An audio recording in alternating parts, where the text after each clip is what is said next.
బాబు 10 దాటావు, 19 వరకు వచ్చావు, 20 కోటి తక్కువ, ఇక్కడైనా అంకెలు ఏకు 0 వేసేయి, ఇంక జన్మలొద్దు, ఒక్కటి తక్కువ, సాధించు.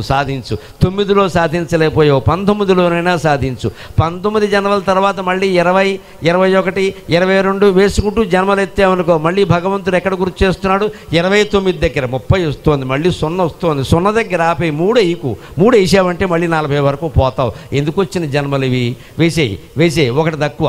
ఒక్కటి నువ్వు జాగ్రత్తగా ఉంటే, ఒక్క సంవత్సరం దీక్ష బట్టి నువ్వు జాగ్రత్తగా ఉంటే మోక్షం వస్తుంది ఖచ్చితంగా. ఎందుకు ఈ జన్మలు? ఎన్నిసార్లు జన్మలు ఎత్తుతావు, ఎన్నిసార్లు పెళ్ళిళ్ళు చేసుకుంటావు, ఎన్నిసార్లు తిన్న పదార్థాలే మళ్ళీ తింటావు, ఎన్నిసార్లు అనుభవించిన భోగాలే మళ్ళీ అనుభవిస్తావు, ఎన్నిసార్లు చేయించుకున్న సన్మానాలే మళ్ళీ చేయించుకుంటావు, ఎన్నిసార్లు పడ్డ అవమానాలే మళ్ళీ పడతావు. దయచేసి ఇంక 9 తర్వాత అంకెలు వేయొద్దు. పూర్ణత్వం పొందు అని చెప్పడానికి కాశీలో 9 రోజులు ఉండమని చెప్పారు.